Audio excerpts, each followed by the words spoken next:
taageerayaasha xisbiga talada dalka ayee kulmiye ee ku dhaqan degmooyinka Qoryaale iyo Warcibraan ayaa maanta degmooyinkaasi ku soo bandhigay xuduudda taageeray u hayaan xisbiga talada dalka ayee kulmiye waxaana taageerayaashaasi kala qayb galay maalinta ololaha xisbiga kulmiye ku leeyahay deegaanadaasi wasiir ku-xigeenka wasaaradda arrimaha gudaha Soomaaliland Jaamac Cabdilaahi Biin taageerayaashana ku labisnaa calanka muuqa dheer ee astaanta u ah xisbiga talada dalka ayee kulmiye iyo gaadiidka waaweyn oo lagu soo wareejiyay koonayaasha degmooyinkaasi waxaana taageerayaasha xisbiga degmooyinka Qoryaale iyo Warcibraan goobo fagaara kala hadlay mas'uuliyiinta degmooyinkaasi iyo wasiir ku-xigeenka wasaaradda arrimaha gudaha Jaamac Cabdilaahi Biin oo dhamaantoodba u mahadnaqay taageerayaasha xisbiga kulmiye ku dhaqan degmooyinka Warcibraan iyo Qoryaale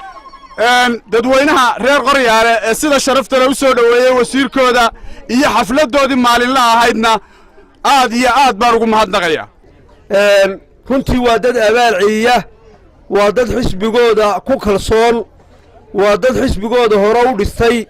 waa dad hadeer u diyaara oo doonaya inay xisbigooda dhistaan waan aad iyo aad hadal iska gaagaabayn aad iyo aad bulshada reer Qoryaale ugu mahadnaqaya soo dhaweynta soo dhaweyseen waxaan idin leeyahay sida halka ka sii wada halka ha guul raacday hadaanu nahay Warcibraan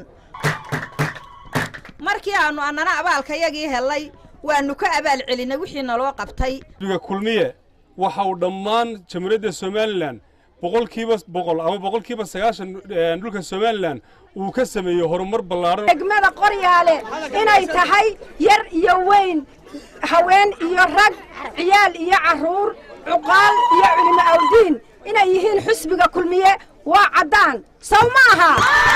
xuduudda iyo fartaba siinayna xisbiga iyaga muxaafidka ee uu hogaaminayo Muuse Biixi Cabdi waxaan idin sheegayaa horta waxaan xisbiga kulmiye ku dooranay waxa weeye 26 sanadood bay Soomaaliland jirtayo intaa ay noo qabatay waa dawladda noo qabata oo ka horeysa maynaan arag ama dad kale waanu soo diga roganay waa la og yahay Warcibraan base bay ahayd ururkii SNM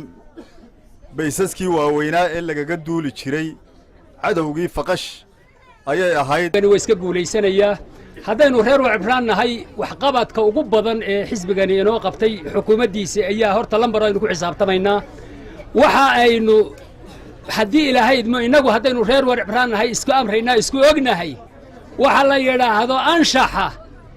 iyo asluubta iyo aflagaada la'aan iyo wanaag baa halka meel inoo yaal dhammaan intaynu leegnahay mar walba sidaasay dadka reer Warcibraan u taagnaayeen oo u dadaalayeen oo dadka u yimaada ay u soo dhaweynayeen Jaamac Cabdilaahi Biin ku soo dhawow